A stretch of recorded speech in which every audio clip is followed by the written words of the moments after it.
We're very working class. In the 80s, my dad had a Rolls Royce.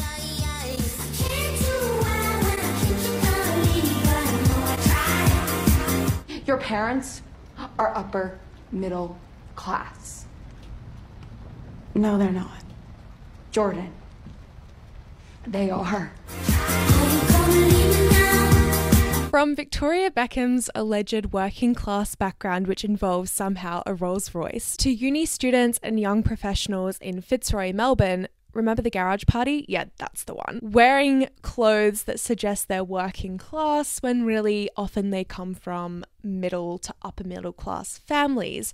What's with this obsession with appearing poorer than you really are, particularly among the upper class and upper middle classes? Is it some sort of effort to garner relatability and respect based on your financial gains? Is it some way to sort of humanize yourself and become more humble and appease those who aren't in your class bracket? Or does it involve some kind of secret indication system to others of the same class of your wealth that us lay people just simply can't understand? As wealth inequality becomes more and more extreme and oligarchies form or at least become more obvious and late stage capitalism becomes more and more evidently among us, perhaps this trend isn't so unexpected at all. So in today's episode, we're unpacking why the wealthy are trying to dress down and make themselves look less wealthy, what it says about culture, and what we can learn from this trend in the context of the overarching cultural zeitgeist.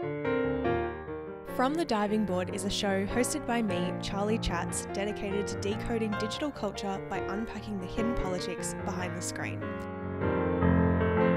I don't know what's going on, but Australian summer was literally like a week ago, it was like 40 degrees and I could barely move and function. And now it's like cosplaying winter and I'm not here for it. Like, I'm so confused. We're actually talking about cosplaying today. We're talking about the rich cosplaying poverty, which is a topic that I've been thinking about for quite some time now, particularly in an Australian context, where we have uni students cosplaying poverty when a lot of them actually come from upper middle class backgrounds. But I've been seeing it also a lot in celebrity culture, and I know a lot of other commentary video essayists have made some incredible videos on the same topic, but I kind of wanted to do my own take on it. Sue me. Last year, Sophia Richie-Grange really brought quiet luxury to the forefront of our social media feeds. Instead of flashing Balenciaga shoes or Gucci belts, quiet luxury is a much more subtle form of wealth, and it indicates to the other of your same wealthy echelon that you have spent hundreds, if not thousands of dollars on a particular item, which many of us would not realize is actually that expensive. For example, a white t-shirt from Uniqlo costs say $30 US. A white t-shirt which looks pretty much identical from the row might cost $550 US. Us lay people would hardly recognize the silhouette, cut, and differences in this particular t-shirt, but the idea goes that those in the upper echelons would understand the language way more than we would. It's this kind of secret indication tactic. It's literally its own language that would take years and years for anyone else to understand. But that's kind of the point. Because it takes years and years to understand, those who've been wealthy for years and years are pretty much the only people who get it. Ironically, Sophia Richie-Grange also was the face of this whole trend while hosting one of the most garishly, lavishly luxurious weddings that I think many of us have ever seen, and made it extremely public.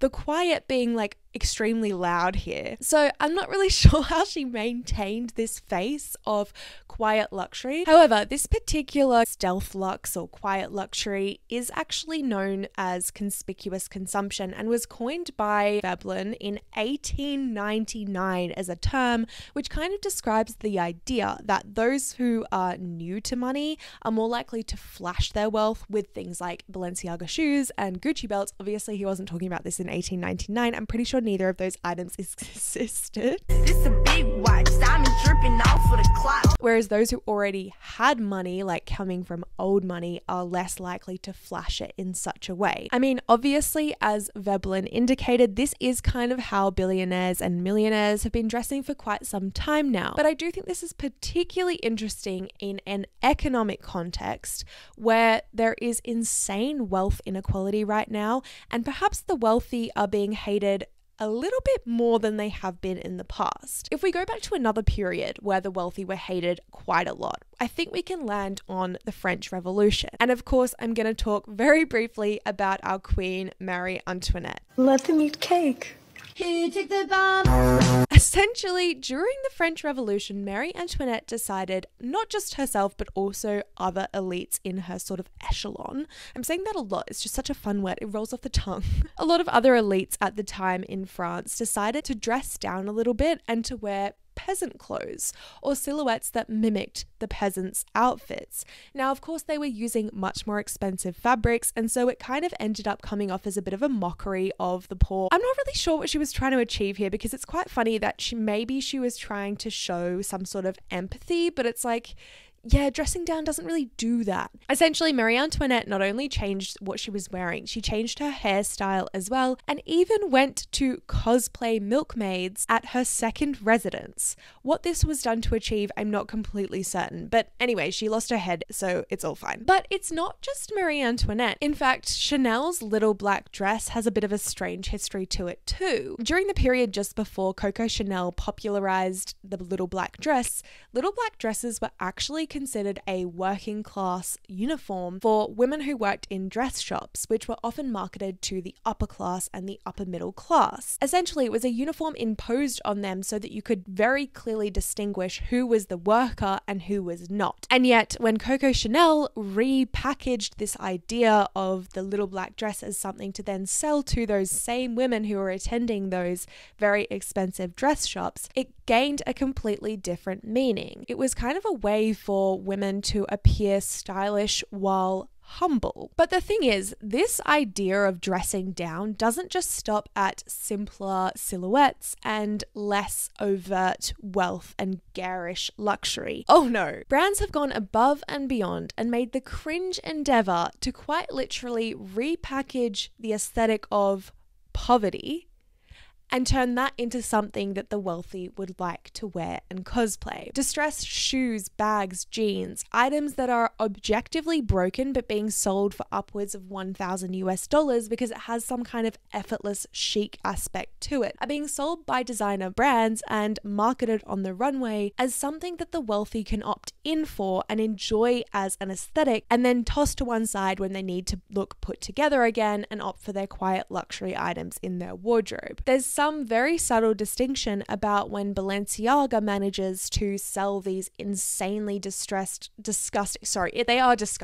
shoes as chic, whereas someone's shoes who were actually worn to smithereens and shredded to pieces because they actually wore them for so long wouldn't have that same level of elitism. It's an unwritten language that's only understood among the very wealthy and that a lot of us can't access. The fashion industry is a really funny thing. What Chanel's little black dress taught us, among other things like denim jeans as well, is that often items designed for the working class become repackaged and redesigned when designer brands start to mimic the silhouettes and styles, and then are sold to the upper class and upper middle classes to then wear as some kind of aesthetic. The concept becomes really bizarre when often items were imposed on the working class as a kind of uniform and as a way to keep them in their place, and then the upper classes co-opt it and suddenly change the entire meaning and make it theirs. What's deemed as tacky, peasant, working class, or even air quote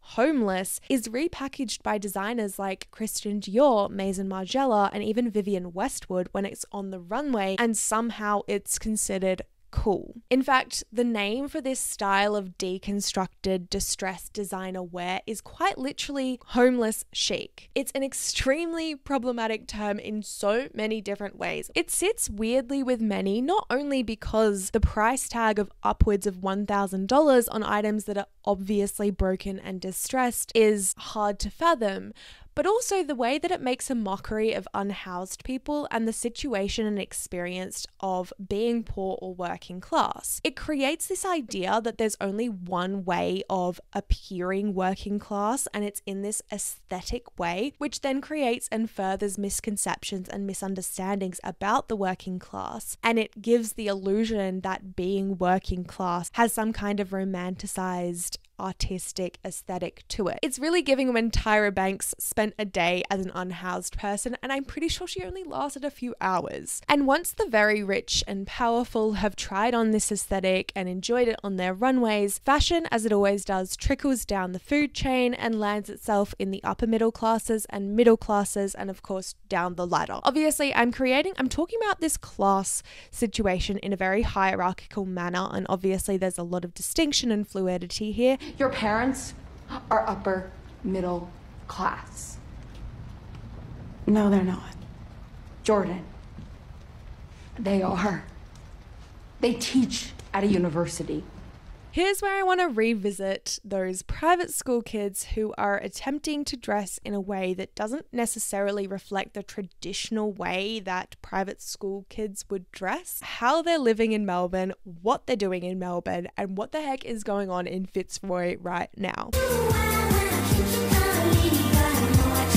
And we can extrapolate this concept across the world, in my opinion. In order to kind of explain this to people who aren't Australian, we need to unpack sort of the cultural context of this trend. So over the last few years, Australians have made a very concerted effort to pay our respects to the traditional owners of our land, First Nations Australians, and to respect the notion that sovereignty in Australia was never ceded. So one of the ways in which this is being done is by referring to major cities as their Indigenous names. So for example, the area of Melbourne is referred to as Naarm, which comes from both the Boonwurrung and the Wiradjuri people, and those are two different First Nations peoples who use the term Naarm, but they don't necessarily mean the same thing, and it isn't a direct translation for Melbourne. In fact, one particular part of Melbourne where this word is being used quite a lot is the inner northern suburbs, which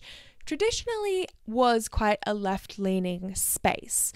I mean, it wasn't necessarily associated with the upper classes, despite the fact it is quite a centrally located area, and I'm talking about Fitzroy. However, in recent times, it's become a way more desirable postcode. A lot more people are flocking to this region who aren't necessarily working class or students, and it's extremely expensive to live there. This has created a really interesting landscape because although it is quite still an artistic area, a lot of people who can actually afford to live there are coming from a little bit more money than perhaps previously in the past. A lot of people are dressing in a way that may, to the untrained eye, suggest that they aren't from upper classes, and yet in fact they are. Typically, it involves distressed items that you might find at secondhand stores, items that traditionally were more associated with the working class, such as Adidas tracksuits or layering of random garments that don't necessarily go together, or even the notion of tacky fashion. And traditionally, when seen in that region, would make sense, but because this region has been significantly gentrified, it creates this really strange bubble. And this, again, is another example, I think, of people dressing in a particular way not to flag their wealth because it's cool in this particular region to not be wealthy, when actually a lot of people in the region are wealthy. And unfortunately, this type of style has been coined as Naarm Core, despite it not having literally anything to do with First Nations Australians, which I think is really, really damaging, and a lot of people think is really, really damaging for the overarching intention behind using the word Naarm. The idea of using the word Naarm is so that we can bring cultural knowledge and understanding to the forefront of our minds when we refer to different places. Now, when people say Naarm, a lot of people think of this particular type of fashion. In an interesting TikTok by Tariq, a First Nations Australian, he spoke about the idea that perhaps people aren't using the term Naarm Core in a way that's intentionally racist, but they're clearly using it in a way that shows that they are completely uneducated about the meaning of the term and aren't necessarily willing to educate themselves about the cultural understanding behind it, which obviously is a massive problem in itself. If you want to be all Namcore, greasy, 5-day-old, slick back hair, Matilda Jerf, kind of AirPod Max vibes, do it. Whatever. But remember that real Namcore isn't about white people. Nam is about our First Nations people, whose narratives have been silenced for centuries. It's simple. And I think this is particularly evident when a lot of the lifestyles of these people are expensive lifestyles. Firstly, to afford rent in the inner city is quite expensive. A lot of the time, people who are part of this whole vibe attend really expensive multi-day festivals, gallivant around at different cafes, and hang out with their friends at local expensive wine bars, all the while working casual shifts at local cafes or wine bars themselves and doing random DJ gigs every now and then. Now, it's so funny because this is kind of everyone's dream lifestyle, so I'm not trying to shit on it. Like, if this is your lifestyle, go off. I'm so proud of you. Amazing for the creative mind and spirit, and I love the anti-capitalist vibe. However, achieving this lifestyle without a bit of money behind you is extremely stressful and difficult to do. Another really interesting angle, I think, from this whole Namcore thing is that in Australia we have a very niche culture, which is shared by New Zealanders as well, just across the water, of tall poppy syndrome. Essentially, the idea is that in Australia we don't like when people are too big for their boots and start gaining rapid success. We want everyone to be on the same equal playing field unless we really think you deserve it, which is very rare. This leads to a lot of Australians underselling themselves, engaging in self-deprecating humor, which I think is a huge part of Australian humor and culture, and also making yourself appear less of a threat, making yourself appear less wealthy than you really are, less talented than you really are, less whatever it is that gives you some kind of advantage over everyone else, which leads to this really strange culture of people not showing off their talents and trying to conform to others. I think perhaps this has a little bit to do with this whole Namcore vibe and culture. People who come from money, existing in spaces maybe traditionally where people didn't come from money, are trying not to flex that money. And yet they're doing it in a way which is still part of this whole secret unwritten language way where there are people, sure, who are definitely dressing in this aesthetic by buying things from secondhand shops and upcycling pieces for themselves, but also really expensive small brands are basically doing the same thing and then selling the items for hundreds of dollars, and the wealthy are buying those, and only those in the know understand that you're buying something that was hundreds of dollars as opposed to a few dollars. In a really great video essay by Yara Zaid, she discusses how the idea of financial strain can be considered some kind of tragedy which people can then use so that others respect them more. Specifically, we can look at this kind of polished, romanticized depiction of poverty and misery, particularly on Tumblr in the mid-2010s, as a really evident example of this, where anyone who is considered poor or working class, it was done in this really romanticized light where everyone was always crying, but they were stunning, beautiful, sexy,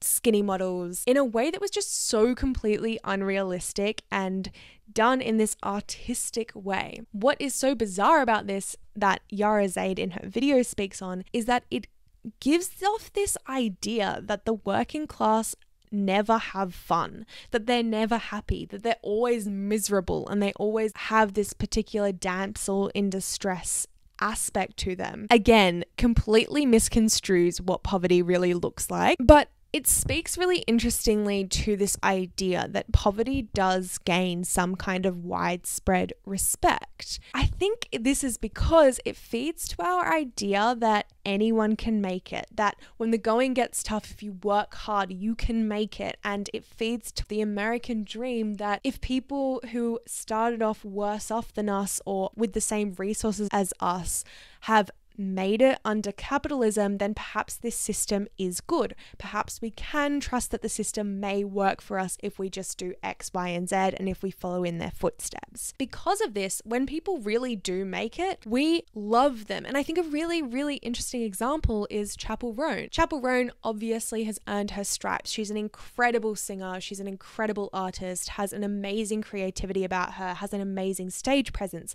But she also came from a trailer park. And I don't think this can be overlooked in the sense that obviously she had it way harder than many of her fellow artists in the industry. But I think one of the reasons that so many of us look up to her and have these weird parasocial relationships with her is because she came from the working class. And I don't think she's doing it performatively. But I do think that some celebrities try and manufacture this rags to riches pipeline, which when not done authentically just embarrassingly flops. I mean, Victoria Beckham's an obvious example. It's hilarious, but like, girl, We're very working class. who did you think was going to believe you? Like, what do you mean? I think this phenomenon all becomes more distasteful and bizarre in the context of significant rising wealth inequality and an oligarchy. An oligarchy is defined as a government by the few, or a government in which a small group exercises control, especially for corrupt or selfish purposes. Bernie Sanders and Joe Biden, among countless academics and political scientists, have been referring to the United States and the way that the government is functioning right now as an oligarchy for years now. Essentially, it means that the control and power of the political government of one of the world's largest powerhouses is in the hands of the greedy few, essentially run by billionaires. Now, this is something that billionaires don't want us to get too angry about, so they deflect. Far-right politician and Vice President to Donald Trump, J.D. Vance, wrote a book a few years ago called Hillbilly Elegy, where essentially he claims that he grew up in a working class background. Accordingly, he alludes to this notion that he really cares about the working class and that he has their interests at heart when he engages in politics. However, it was uncovered, shall we say, that Mr. Vance was not working class at all, and his notion of working class is actually middle class. In Hillbilly Elegy, Vance uses this false representation of his own poverty to then promote these really problematic ideas about the working class. Concepts of literally, if you're working class, you're only there because you're air quote lazy, you don't have a good work ethic, and he's able to kind of come at this from his own personal stance because allegedly he was once there too, and he managed to escape poverty through a hard working ethic. He simultaneously states that he has the interests of poor Americans at heart while disenfranchising that same group by promoting problematic ideas about what it means to be working class and poor, and notions that social welfare pursuits aren't required because you can just hard work your way out of it. In an article written by Nima Avacia for The Guardian, who is also from Appalachia, the place where J.D. Vance calls home, she says the following: "A person who truly represented the Appalachian people wouldn't take money from the same big pharma lobby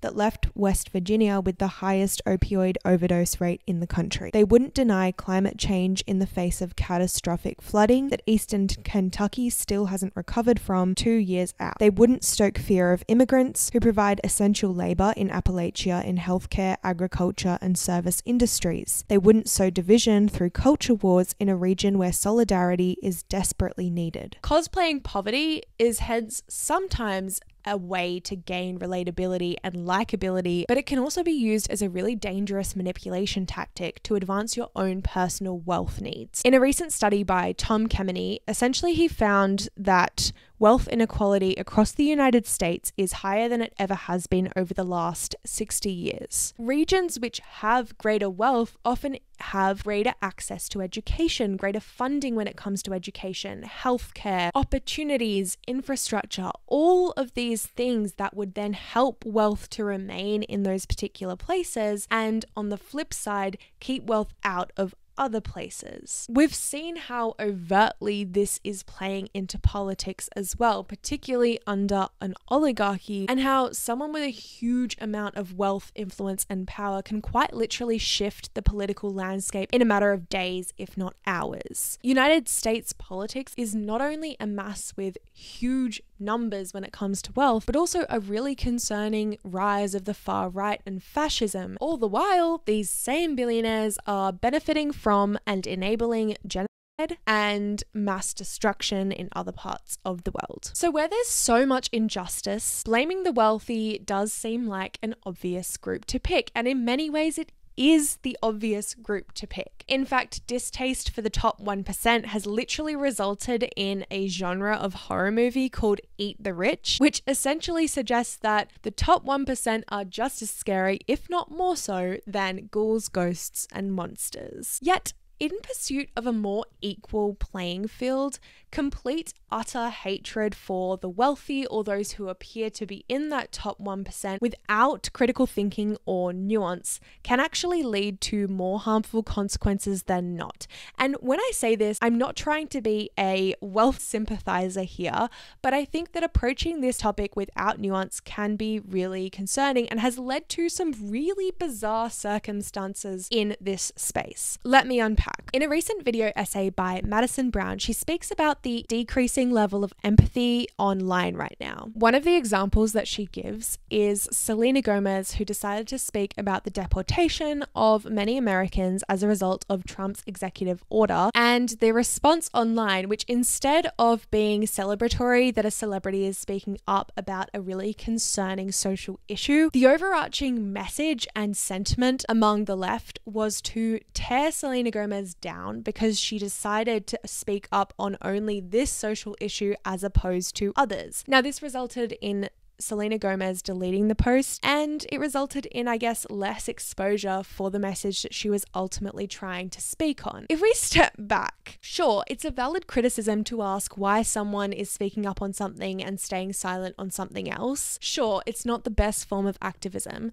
but to expect that people can speak up on every single social issue and that they require speaking up on every single social issue in order for us to take them seriously and believe that they're being a valid activist is just completely unhelpful if we're trying to actually drive more empathy and support for other people in this world. All it does is it changes the entire conversation from the really valid social issue that Selena Gomez was even talking about in the first place to how shit of an activist she is, which does absolutely nothing for no one. When we have to eat the rich, we're going to be so full from eating ourselves that we'll have no room in our tummies for the rich, and that is not good. We need to stop splintering off and attacking each other for shit activism when shit activism is sometimes better than no activism at all. And I don't think I'm alone when I say that I really genuinely think that one of the main reasons that the far right and the right and fascism is on the rise is because the left can't get ourselves together. We're so busy attacking each other for intricacies in our political views when really what the left is about is empathy in general. How can we be promoting empathy when we have no empathy for each other? Make it make sense. It doesn't make sense. So when you have the rich cosplaying the poor in their fashion choices and statements about themselves, sure, maybe it's a way to minimize themselves and make themselves look smaller or to garner more respect from others. Maybe it's crazy to suggest this, but perhaps it's also a self-defense mechanism from people figuring out who the wealthy is because the wealthy is so hated right now. I really feel like the rich dressing down is not just some cute little escapade. I think it has a lot of a darker meaning potentially than just cosplaying. Anyway, I am getting really restless, can't sit still, but thank you so much for watching this video. I really appreciate your support. If you enjoyed this video, please give it a like, leave a comment. I'm really interested if you agree with me on this one or if you think there are loads of other factors at play here. I'd absolutely love to know. If you want to see more from me, I'll be posting on Spotify and YouTube fortnightly from here on after. What is that? What is that? So you can keep up with me on my Instagram, which I've been posting fairly regularly on, and my TikTok as well, which is really fun. As always, if you have video ideas, don't hesitate to send me a DM on Instagram or even leave a comment here, because I do read most of the comments, so I will see it, and you guys have some really fascinating, inspiring thoughts. I'm going delirious. I'm starving. I hope you have an amazing week, and I'll see you next time. Bye.